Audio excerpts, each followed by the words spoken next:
نعم، نعم. Because the feeling no, not feeling sorry. I get you. You might not say. I won't see it because of that. Now, come on. Say to me.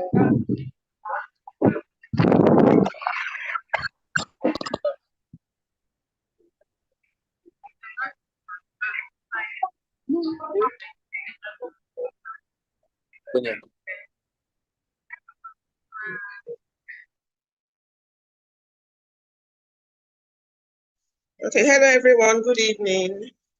How are you doing?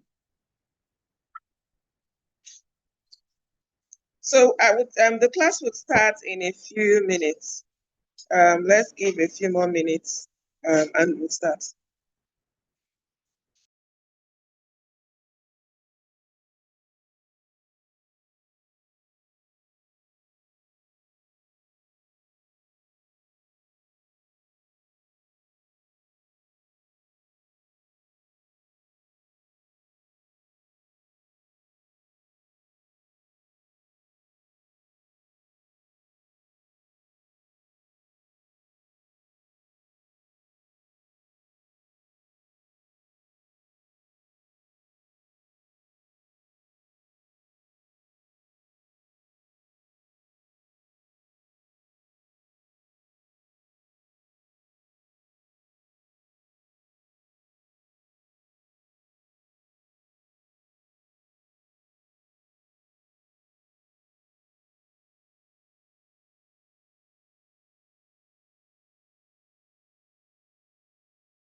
Sorry, good evening, ma. Some people are in the waiting room, ma.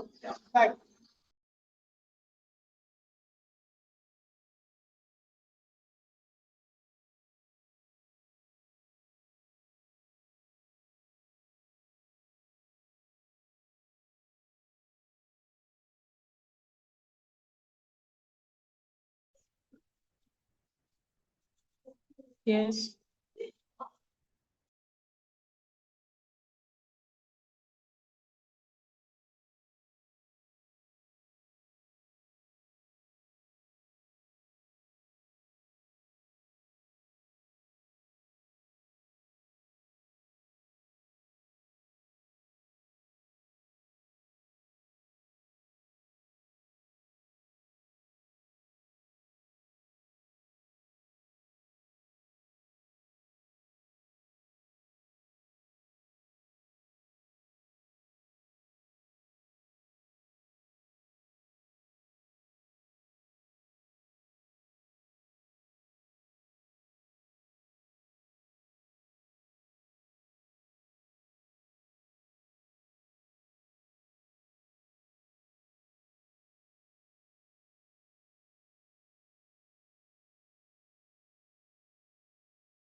Last time she actually no, she actually didn't know last time. That's the one.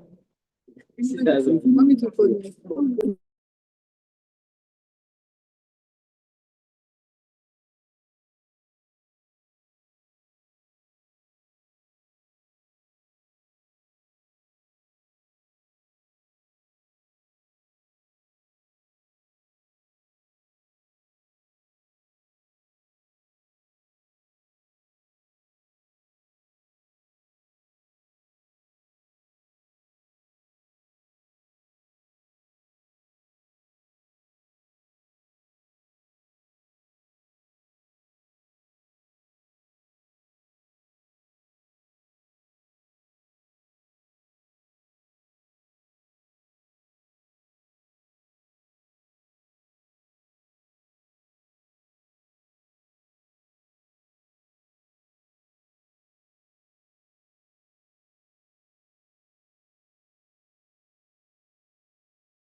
Okay, so in the past weeks, we've been talking about sale of goods in Nigeria, and we've already talked about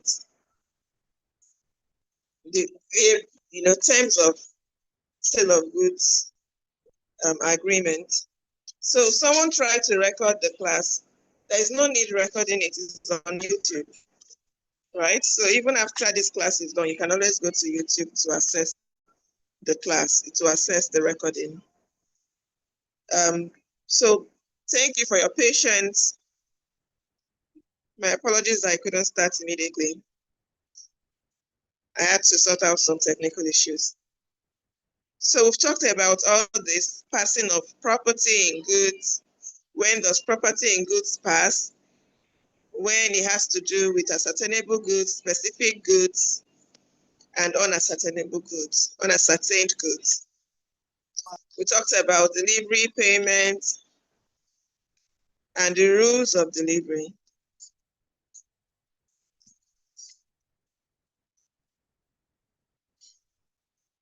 Have we talked about, where did we stop? Can someone remind me of where we stopped? Did we talk about rules of delivery? Yes, I believe we did. Yes, ma'am.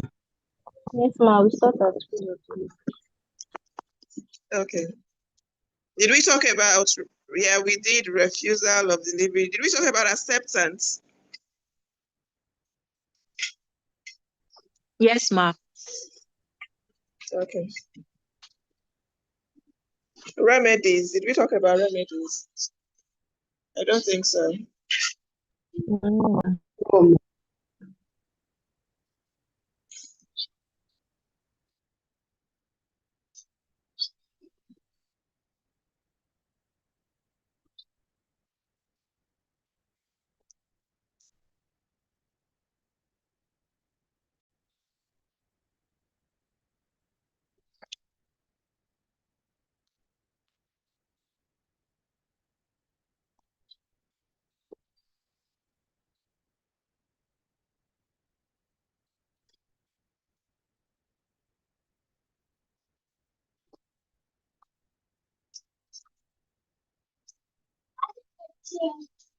Yeah.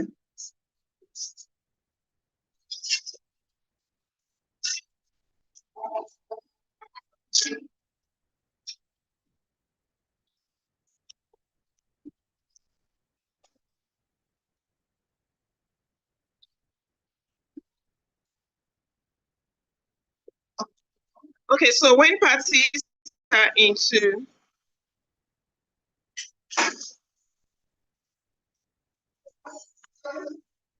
when parties enter into sale of goods agreements and issues arise and they end up, with having issues with respect to the contract, and maybe they end up going to court. What are the remedies that would be available to the parties? That is what we are going to be discussing. So what are the remedies available to the seller? What are the remedies available to the buyer? So we would discuss that. Then when we are done with sale of goods, we would start up with hire purchase. If it's possible, I would like to complete hire purchase today. But if it's not possible, then we'll complete it in the next class. So remedies that, available to the seller. Remember that the rights of the seller, what are the rights of the seller? The rights of the seller is that when the buyer must pay the price for the goods, and the buyer must accept delivery of the goods. So what are the remedies if the buyer does not do these things? When the buyer has not paid the goods, the seller has the right to keep possession, to retain possession of the goods until the payment has been made. So if the buyer has not paid for the goods, you know that one of his, the buyer has the obligation to pay. But if the buyer does not pay for the goods, then the seller has the right to keep possession, to retain possession, not to deliver the goods to the buyer.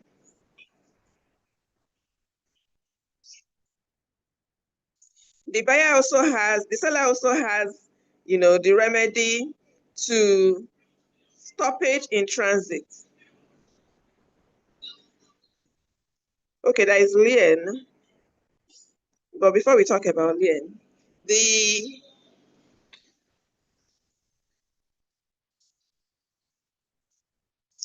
seller also has a remedy to stoppage in transit. What that means is that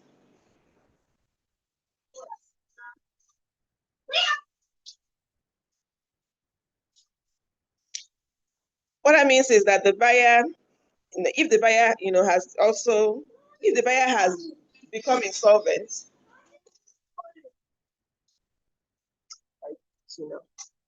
hold on,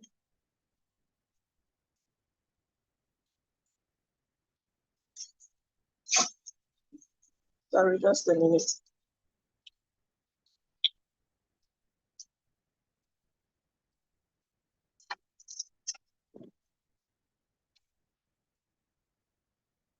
If the buyer becomes insolvent, while the goods are on transit, right? Or if if the buyer becomes insolvent while the goods are in transit, the seller has, the right to stop the delivery of that goods. To stop it, it's still in transit, to stop the delivery of the goods. So he can now take back delivery of the goods, resume possession, of the goods. Then for lien, the seller, if the seller is unpaid, remember, the seller has the right to hold lien on the goods. What that means is to withhold delivery of the goods, to decide not to deliver the goods. That's very similar to the first remedy that we already stated.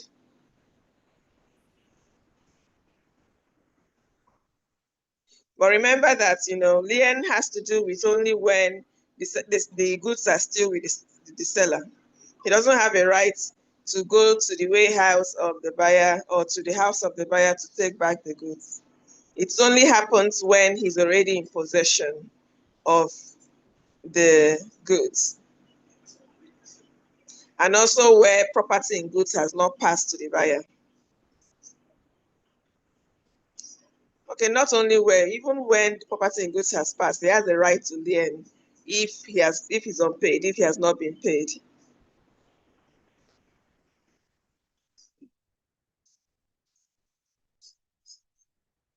Then the next point is, we've talked about lien, stoppage in transit. Then there is also the right to resale. Where the price has not been paid, the seller has the right, to resell the goods, especially if the goods are perishable goods. If the goods are perishable goods, it's not expected to keep them over a limited time so that they can start perishing, right? He has the right to sell the goods, especially if they are perishable goods. And he has given notice to the buyer of his intention to sell.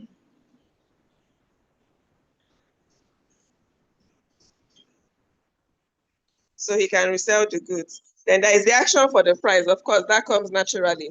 If the buyer has not paid the price, right, the seller has the right to bring an action in court to get him to pay the price for specific performance, to get him to pay the price. He also has the right to ask for damages. If he tried to deliver and the buyer refused to accept delivery. Remember that one of the responsibilities or one of the duties of the seller, of the buyer, is to accept delivery. If he refuses to accept delivery and damage happens to the goods or there is some sort of loss, the seller has the right to go to court and ask for either specific performance, if the specific performance is to force him to do what he has already promised to do, or to ask for damages. Damages is a monetary compensation. Damages is a monetary compensation, granted by the court to a party who has suffered some sort of loss. So monetary compensation means that he goes to court and he asks the court to grant him damages. So to ask the buyer to pay him an amount of money to be able to cure the loss, to be able to compensate him for the loss that he has suffered. But remember that for the seller to enjoy these rights, he must be an unpaid seller. If the other party has paid, right, for the goods, then he can't enjoy these rights. He has to deliver the goods. But with respect to not accepting the last point here, action for damage for non-acceptance, he doesn't have to be unpaid. Once he has tried delivering the goods and the other party does not refuses to accept the goods and something happens to the goods, of course, and maybe property has not passed, then of course he can ask for monetary compensation, referred to as damages for non-acceptance. So what are the remedies of the buyer? What are the remedies of the buyer? The remedies of the buyer, they're also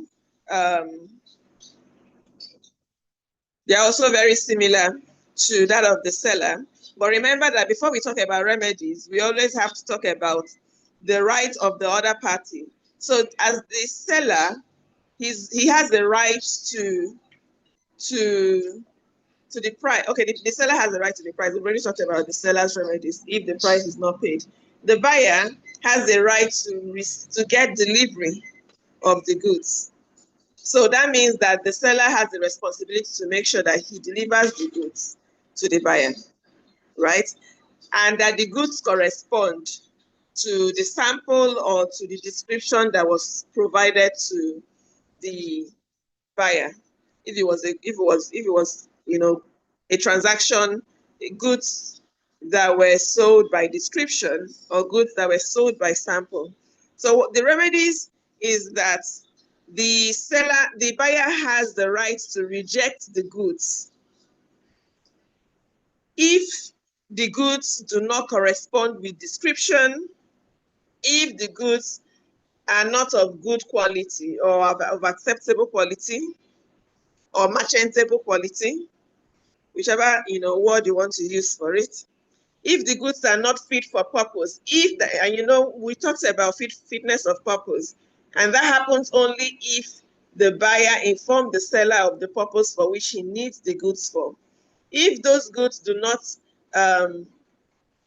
do not fit the purpose that the buyer already informed the seller of, then he has the right to reject the goods. For instance, if the buyer told the seller, I want to buy a bottle of carbonated water. What do they call that carbonated water? Sparkling water, right? That yes, because I want sparkling water. I don't want regular water. He has told him what he wants, right? And the seller, instead of giving him sparkling water, gives him the regular table water. He has a right as the buyer to reject the goods, to reject the water and say, no, this is not what I requested for. So the buyer has the right to reject the goods. The buyer has the right to bring an action, that is to go to court, if the seller does not do the things that he agreed to do. That is, if the seller refuses to deliver the goods, or if the seller, delivers goods that are not adequate, that are not fit for the purpose, or if the seller, for some reason, breaches an agreement that he made to the buyer, then the seller has the right to go to court and ask for specific performance. Specific performance simply means that he's asking the court to force the seller to do what he promised to do. So the court will order the seller to do that thing that he already promised to do. So it could be specific performance, or you could ask for damages. And I've said it a number of times. Damages is a monetary compensation granted to a party who has suffered some form of loss. So that is that about sale of goods. Does anyone have any question before we move to hire purchase? I can see someone's hand up. Please speak up. Okay, Ma, I wanted to say that time that some people are in the waiting room and they know they have access No, to the they flight. can't be in the waiting room anymore. Please ask them to go to YouTube. The capacity is okay. Let me admit a few people to make up the capacity, but the capacity is 300. So once it passes 300, then the other should go to YouTube. I'm streaming it live, and I've sent the link to. What do you say? Ma, okay. I've sent the link to your class rep.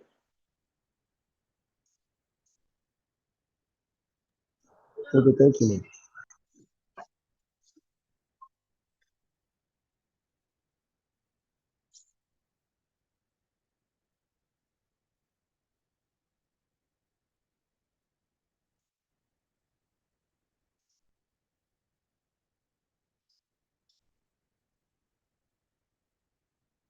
And there are people already on YouTube watching. So if we don't have any more questions, let's go to higher purchase.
Okay, now for hire purchase. What is hire purchase?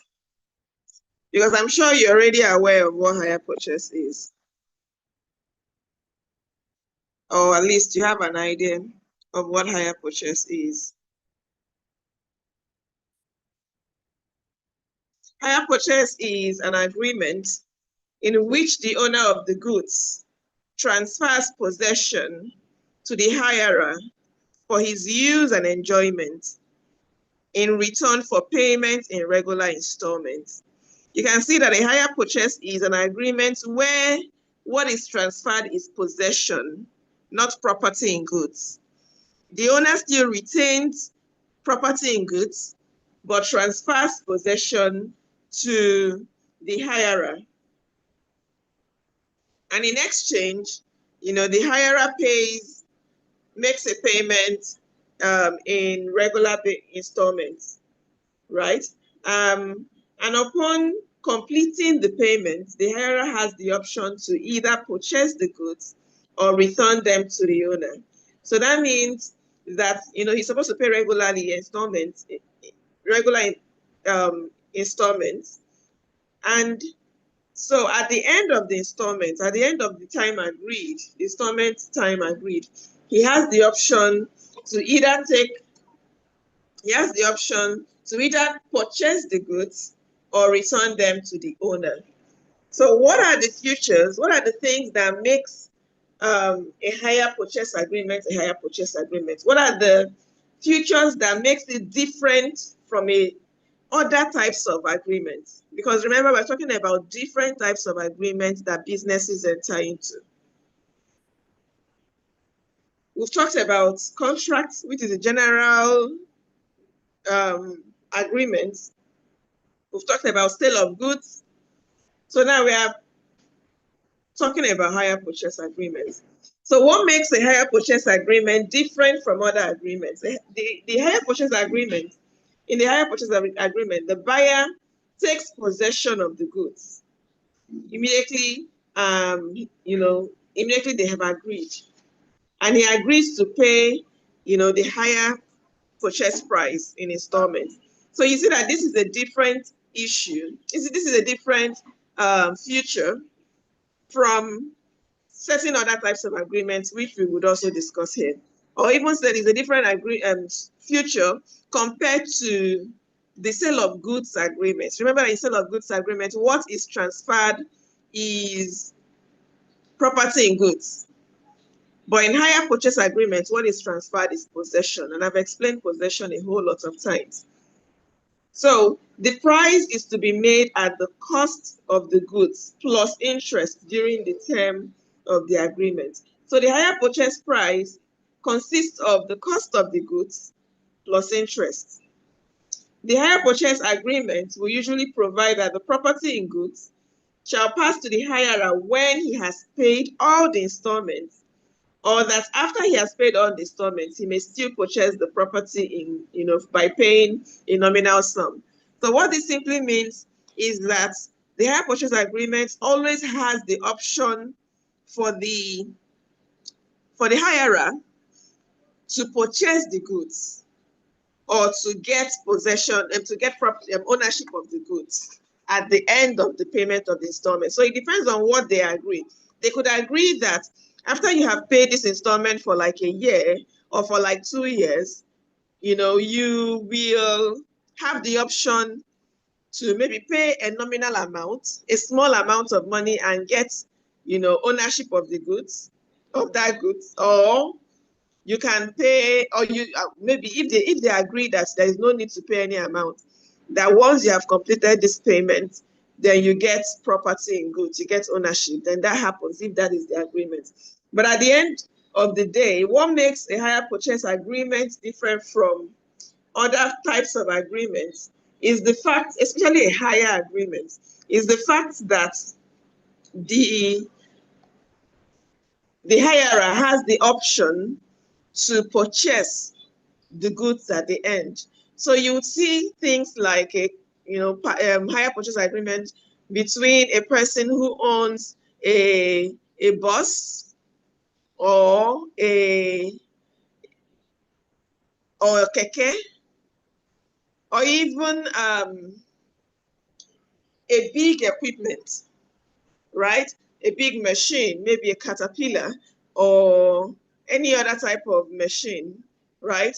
And you would usually see where they say, okay, you would pay every month, you would pay this amount of money, this installment, and you keep paying that for like a few months or a few years. And at the end, you get the property, you becomes your own. It could even be a car, and or even a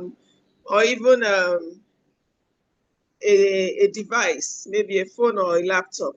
So these are agreements that happen often in real life.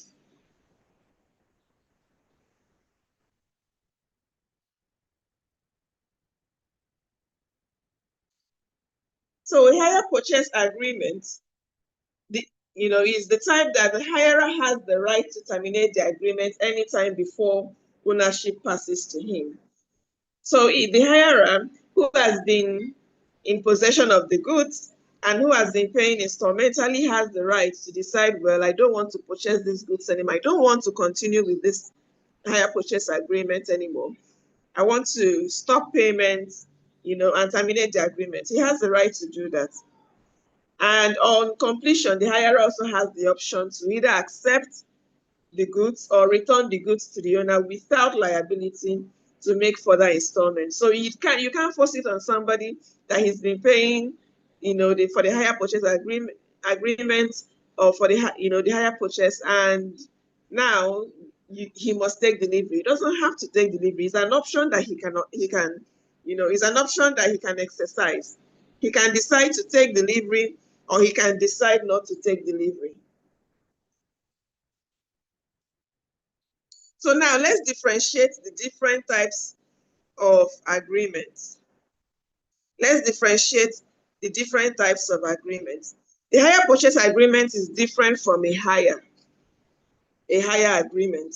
So there's a difference between the hire purchase and the hire agreement. As the name already signifies, hire purchase is the one where the hirer has the option to either take property in goods or not.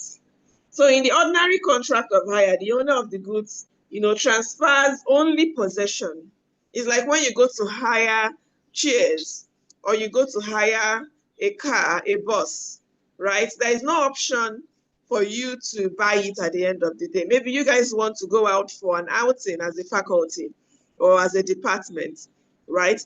And you decide to hire a bus. It's just a hire agreement. You don't have the option to buy that bus. You're just going to take possession of it for that short period of time. However, in a hire purchase agreement, the hirer has, the option to purchase the goods.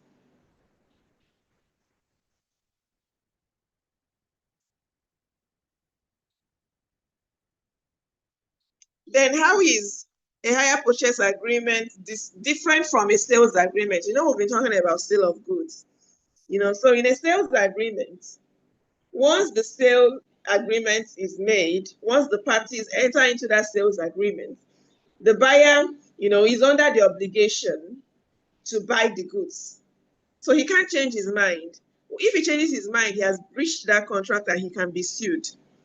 So in a sales agreement, once that contract has been made, acceptance has happened, the contract has been formed, the buyer does not have the option to say, well, I don't want to continue anymore without, some sort of penalty. But in a hire purchase agreement, the hirer has the option to decide in the middle of the contract that he doesn't want to continue anymore for reasons best known to him, right?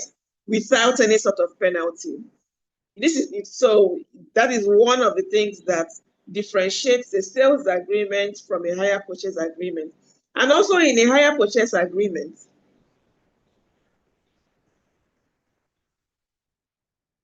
the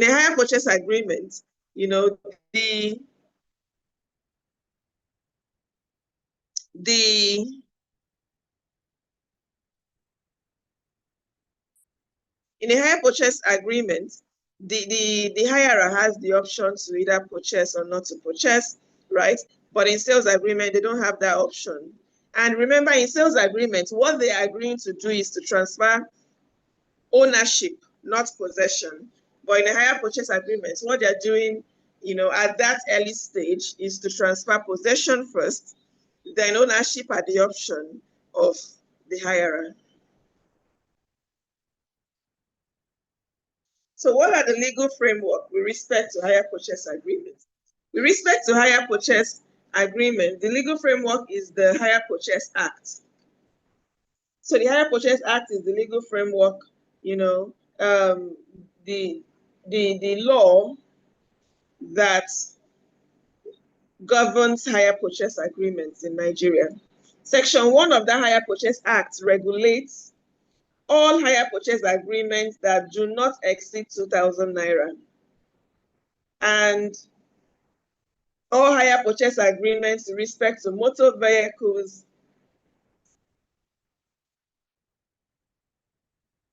irrespective of the hire purchase price. So if it's with respect to a motor vehicle, right? If it's with respect to a motor vehicle, the price does not matter. But if it's something else, then the price matters. But then, in practice, this law was passed a long time ago when 2,000 naira was a lot of money. Felt like 20 million or maybe 2 million. But now, 2,000 naira is very small. But what happens is that the courts do not insist on making sure that the contract, the hire purchase agreement, does not exceed 2,000. In fact, they overlook this provision with respect to the price. So they enforce contracts, hire purchase agreements, irrespective of how much the hire purchase agreement is for. So the hire purchase agreement, in a simple hire purchase agreement, there are usually two parties. There is a hirer and there is the supplier. But in more complex hire purchase agreements, there could be more. There could be the finance company. There could be any other company involved, in that agreement.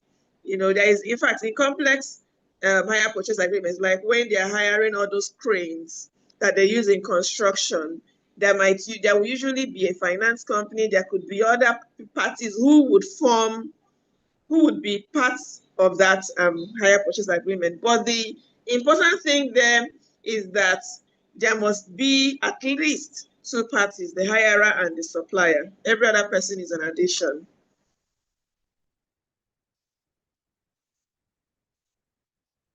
So how are hire purchase agreements formed? How are hire purchase agreements formed? The same rules that apply with respect to ordinary contracts also apply, the same requirements. The fact that there must be offer acceptance consideration and things like that.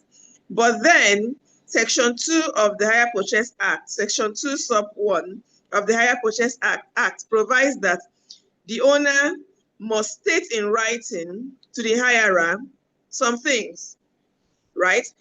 The owner must provide something referred to as a note or memorandum of agreement, which is to be signed by the parties. And that note or memorandum of agreement, or whatever else you want to call it, maybe a contract or an agreement, must be in writing, and it must state the price at which the goods may be purchased. So aside from stating how much the installments would be, the price, the owner of the goods also needs to state, the price of the goods, the number of installments, the deposit that have been made or that needs to be made, and how much it is that it will cost the party to purchase the hirer to purchase the goods finally. There are also other requirements according to Section 2 sub 2.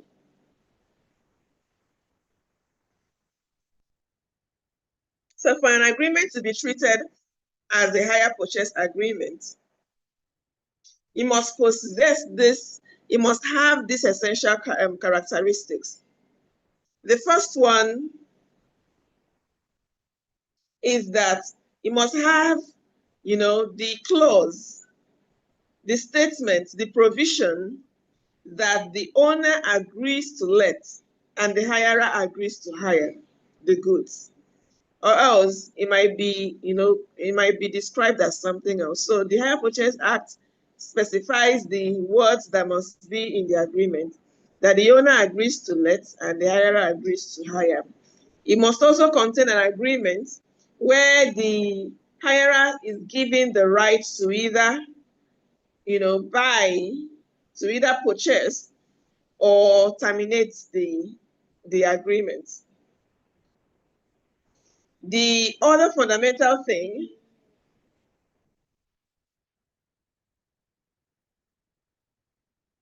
is that, it must state that the payment must be in installments, and it must state, all those things I already mentioned that should be in the memorandum. Or else, the agreement might be considered to be something else. It could be considered to be maybe an outright sale agreement.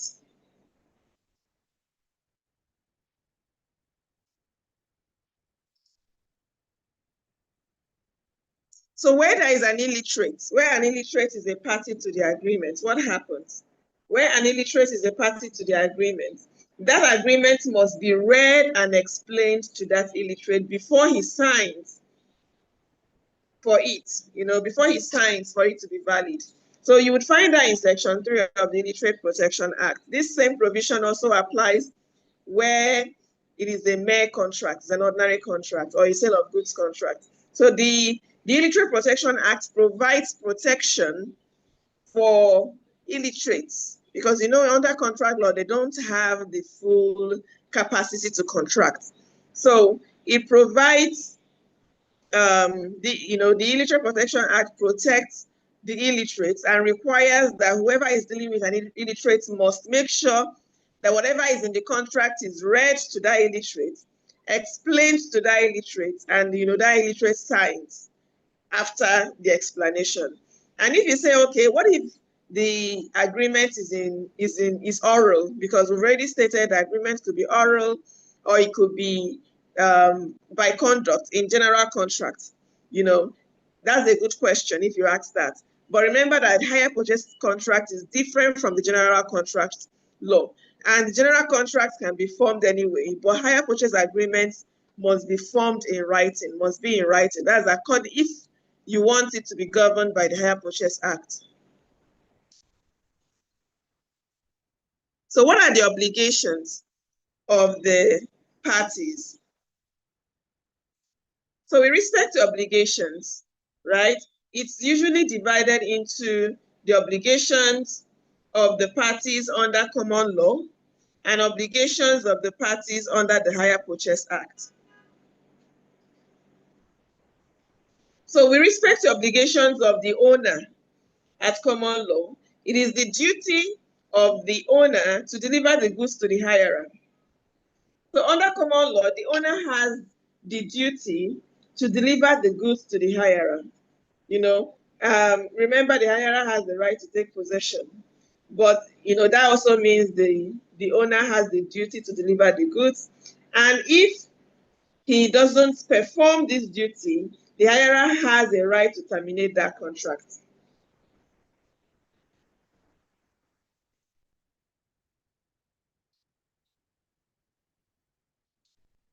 The second one is that there is an implied condition as to title. So if the owner is claiming to be the owner of the goods, right, he must have good title. If he doesn't have good title, then he cannot hire the goods to anybody. He can't enter into a hire purchase agreement. He must have title. He must have the right to sell the goods at the end of the hire purchase. At the time when ownership is to pass, that is at the end of the hire purchase, at the end of the instrumental payments. There are also other obligations of the owner under common law. The other one is that the goods shall be free from any charge or encumbrance. And that means that if you are performing any hire purchase agreement with the hirer, those goods should have good title. They shouldn't have probably been used as collateral for a debt, especially if you've not informed the other party of those charges, right? So he must also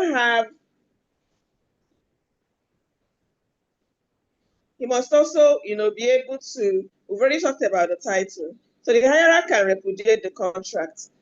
That means when we say repudiate, it means he can terminate the contract and recover the money he has paid as installments if the owner of the goods, if the person who is trying to hire the goods to him does not have good title. If he doesn't have good title, the owner has the right, the hirer has the right to say, well, I'm not hiring anymore and I want my money back.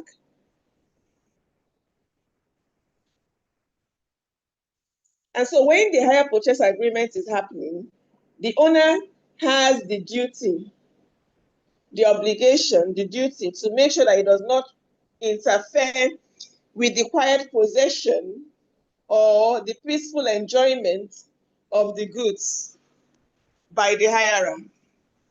So once the hire purchase agreement has started, right, we know that ownership title is still with the owner. The owner still has title. But remember that he has agreed to give possession to the hirer. So during the period when the hirer has possession, and even after he has received the goods, the title, the owner has the duty to make sure that he does not interfere with the quiet or peaceful possession of the enjoyment of the hirer. So that means that the owner cannot on his own simply say, well, this building still belongs to me. So, or this car, it still belongs to me, although we are in a hire purchase agreement. And so I know I agreed to hire it to you every day for 3 months. Well, but today I need the car, so I'm going to use the car, whether you like it or not. By doing that, he's interfering with the peaceful possession or enjoyment of the hired goods by the hirer's peaceful enjoyment of the goods.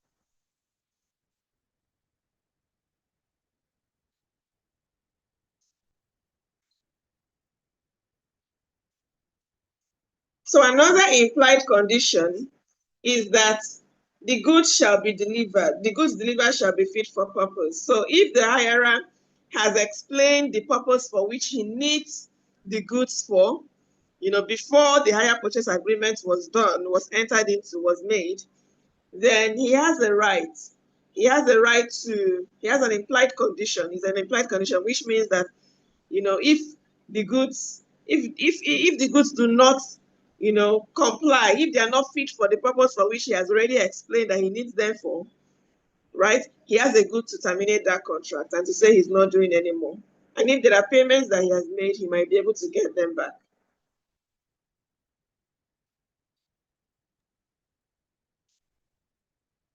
However, all these things that we've talked about, most of them are implied obligations. Most of them, whether it's in the contract or it's not in the contract of the agreement of the hire purchase agreement, it still applies because the law provides for it to apply.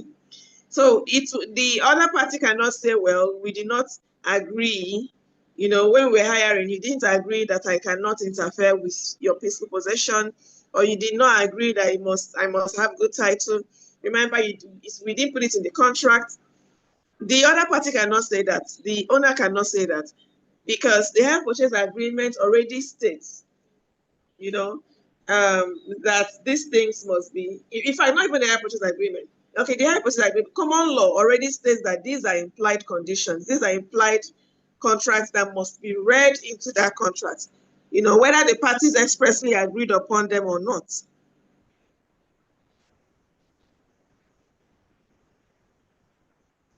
So now, what are the, okay, we're still talking about, sorry, the obligations of the owner. We've talked about the obligations of the owner under common law. Now, let's talk about the obligations of the owner under the Hire Purchase Act. Under the Hire Purchase Act, the the owner has these obligations, and they are very similar to the implied conditions, to the obligations under common law. Under common law, they are not written obligations. There is no law that has it in writing, right? If you remember, I said that common law were decisions that have been made by the courts over time, that they have now become, the law. So under common law means that, the law was not enacted by the legislature. It was a law that was made by judges due to the consistent decisions that they've made over time. So now, under Hire Purchase Act, it means that there is a law, the Hire Purchase Act, that provides for this. And Section 4 sub 1 provides that every hire purchase agreement shall be one, that in every hire purchase agreement, there shall be an implied warranty that the hirer must have and enjoy quiet possession. 2, that the implied condition that, there must be an implied condition that the owner shall have the right to sell the goods at the time the purchase is to pass, the property is to pass to the hirer. What this means is the same thing. So, Please interrupting my class, please. So what this means is that those obligations that we've already talked about under common law also applies with respect to quiet possession. But if you see here, this quiet possession, this quiet possession is an implied warranty, which means that it's not a very serious term.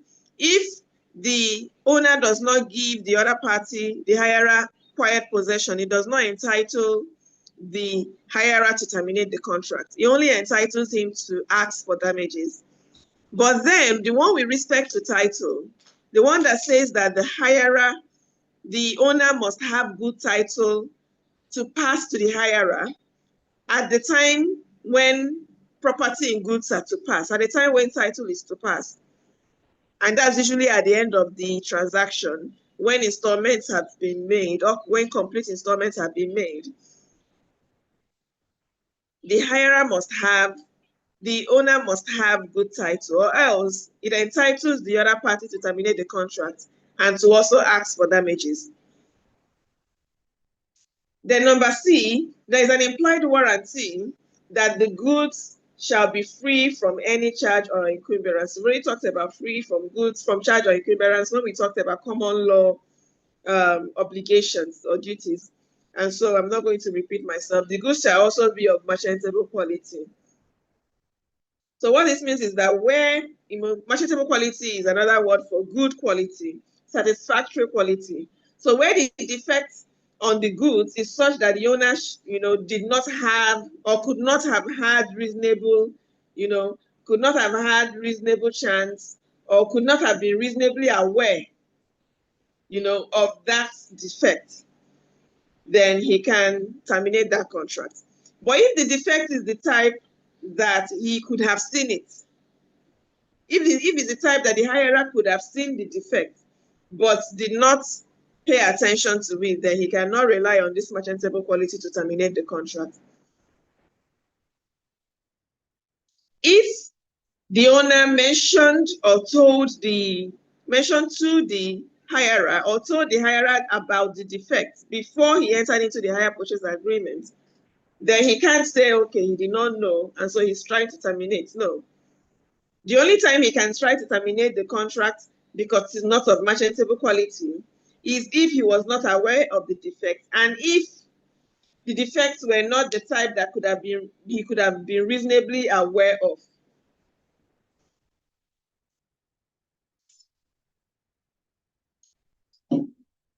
However, the owner would not also be held guilty of breaching the agreement if he too was not aware or could not have been aware of the defect. If he was innocent, then he cannot be held to have breached the contract. So where the goods are of second-hand value and the note or the memorandum of agreement states that the goods are, are sold at second-hand value, then the owner cannot say they are not of good quality, because that was he was already informed. He was already informed about the quality of the goods. Section 4 sub 2 provides that where the hirer makes known, expressly or by implication, the particular purpose for which the goods are required, then there is an implied condition that the goods shall be reasonably fit for purpose. And I've explained this a number of times about fitness of purpose, and it's very self-explanatory. But then it's important to state that these provisions, whether in the, especially the one with respect to common law, these provisions can be excluded. Liability can be excluded from, from these provisions. Example, if the parties agree, that's with respect to common law. Who is doing that? If the parties agree that we would exclude the obligations, that's for the obligations of common law, right? We would exclude the obligations, then they can easily exclude it. It won't apply to them. But under the Hire Purchase Act, they don't have the right to exclude the obligation. They don't have, if they put an exclusion clause in the Hire Purchase Agreement, it would not be valid. So you see that exclusion clauses apply when it's an obligation under common law. That's when the contract is formed under common law. But it does not apply when it is under the Hire Purchase Act. Under the Hire Purchase Act, you can't exclude liability. You can't exclude the application of these implied terms in the agreement. It must apply. If you are going What is just stop here?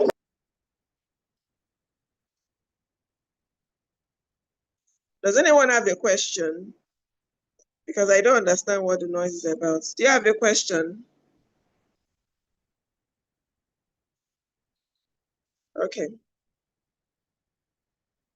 Obligations of the hirer. We've talked about the obligations of the owner. Now let's talk about the obligations of the hirer. The hirer has, the obligation to take delivery of the goods. The hirer has obligation to take delivery of the goods. And while the goods are in his possession, he has the obligation to take proper and reasonable care of those goods. Reasonable, right? He's not under the obligation to do anything unreasonable or to go overboard, but he must take reasonable care of the goods. He must not deal with the goods in a way that is inconsistent with the ownership of the title, of the ownership or the title of the owner. What that means is that, remember that this is a hire purchase agreement. Until title has passed to the hirer, he does not have a right to sell it. He does not have a right to use it in a way that, would affect the title of the owner. So he does not have a right to sell, he does not have a right to pledge it out. He must return the goods when the hire purchase agreement is terminated. That's if it's terminated before title passes to him. The hirer also has the duty to make instrumental payments promptly. It's mandatory. This particular provision is mandatory. Though it can be waived or it can be suspended, but we would eventually see what happens if it doesn't make payments promptly. Can the owner terminate the contract based on his not making payment promptly? He also has the obligation to make payments, promptly. That's punctual. That's the same thing. So if he fails to make payments promptly, he gives the owner the right to terminate that contract and to repossess the goods.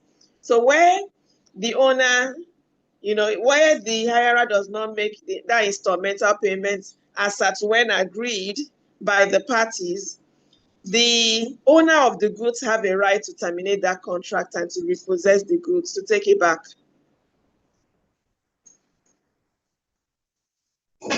So what are the remedies of the owner? We've talked about the obligations or their duties. Now, what are the remedies of the owner?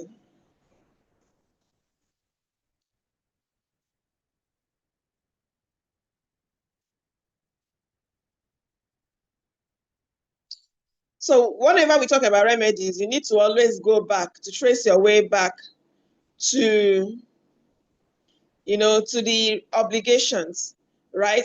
The owner can sue for damages if the hirer refuses to take delivery of the goods, or even where he terminates the contract after taking delivery. So the damages is not to pay for the whole goods entirely, but if he has suffered any loss, because the hirer refused to take delivery, then he can ask the court to grant him damages. And we have already said that earlier, damages are monetary compensation for loss suffered.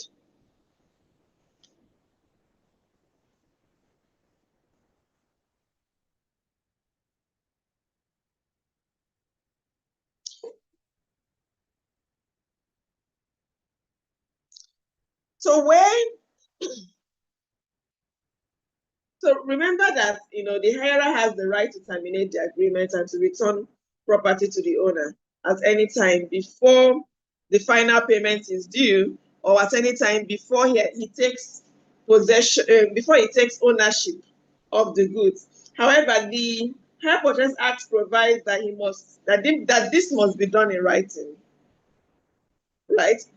That's what the Hire Purchase Act provides. And when he terminates that contract, when the hirer terminates the contract, right? If the owner has suffered any loss because of the termination, of course he can get damages. So the owner can sue for damages, under common law, if he has suffered any loss due to the termination that was done by the hirer. However, Section 8 of the Hire Purchase Act states that when the hirer terminates the agreement, he will only be liable to pay the owner any sum that will be sufficient to bring the total sum to one half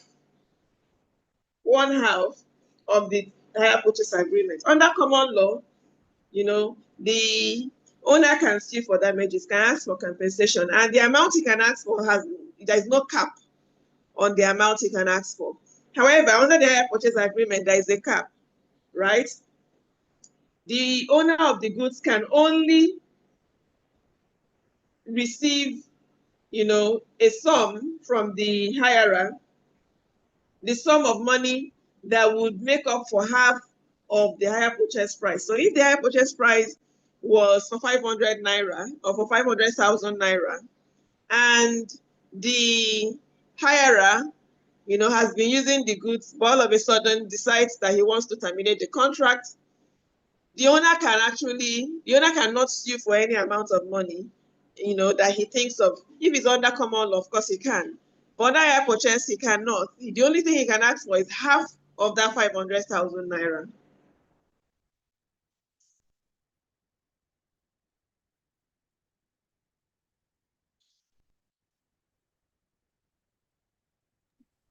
Under common law, yes.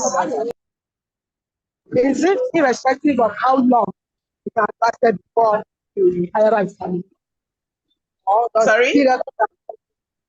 Is it, will he ask for half of what, irrespective of how long the property, or is it linked to the period of? What I mean is, suppose he just use it, maybe the agreement is 6 months, and after the first month he wants to terminate. Yes, let's say the agreement is for 6 months, and he terminates it under what month? Maybe after the fourth. The fourth one. If he's under the third one, that's half. After the first one, he still needs to pay. You know, if the owner might be able to get half of the price that he's being owed, that he already promised. Because you know that when people enter into agreements like this, you know, they make plans around that agreement. For instance, he already entered into an agreement for hire purchase. He already made plans that, you know, maybe somebody else who has come to him for a hire purchase agreement, he would say, no, I've already entered into an agreement with this man.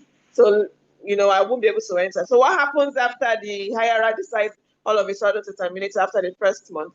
What happens? The remedy is that, you know, even though it's just 1 month that he has used it, remember that he agreed to hire. So he has the obligation to pay for at least half of the amount of the hire purchase agreement.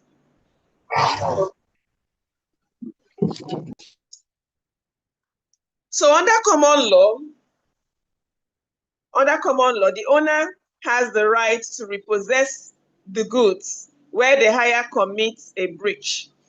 And the hire commits a breach if he does not do what he's supposed to do.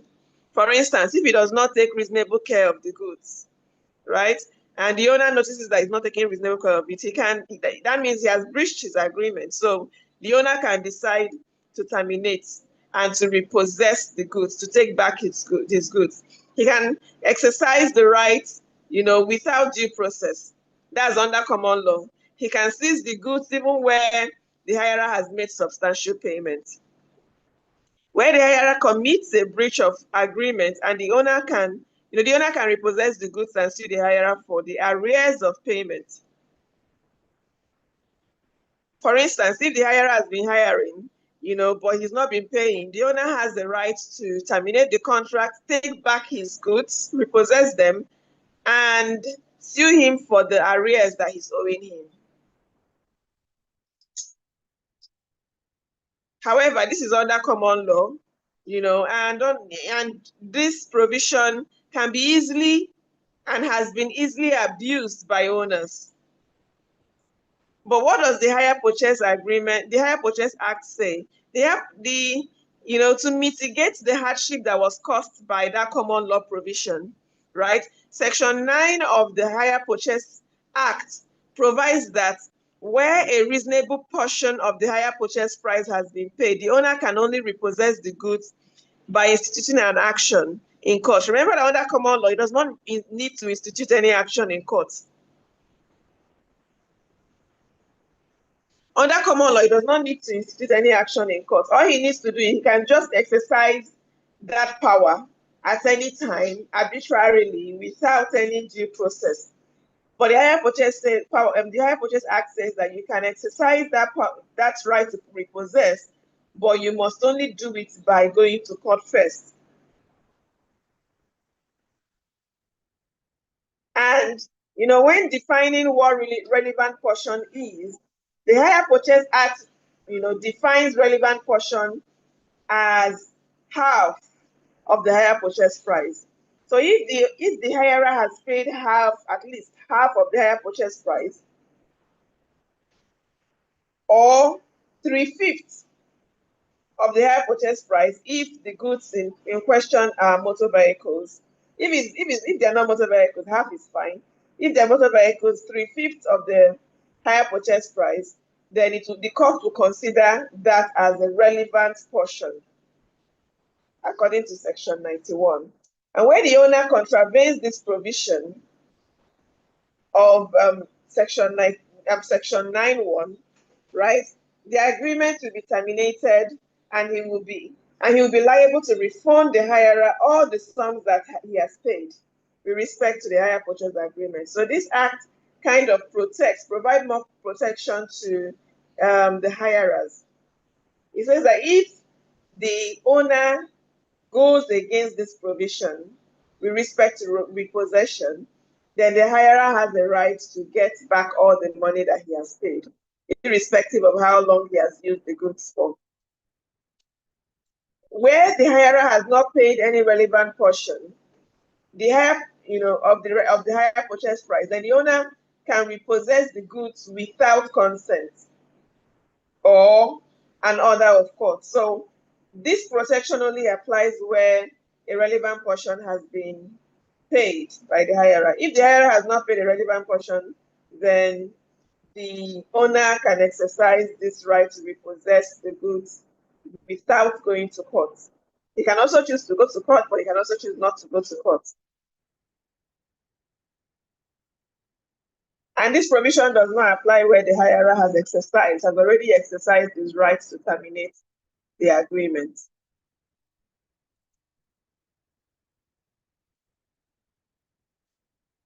Any question? That is that about hire purchase. In your next class, you probably take agency. So before then, I would inform you of when and how we'll be having the test, because I told you that we're going to have a test on sale of goods and also on hire purchase act. So before then, I would communicate through your class rep on the modality of the test and when the test will happen. Any question?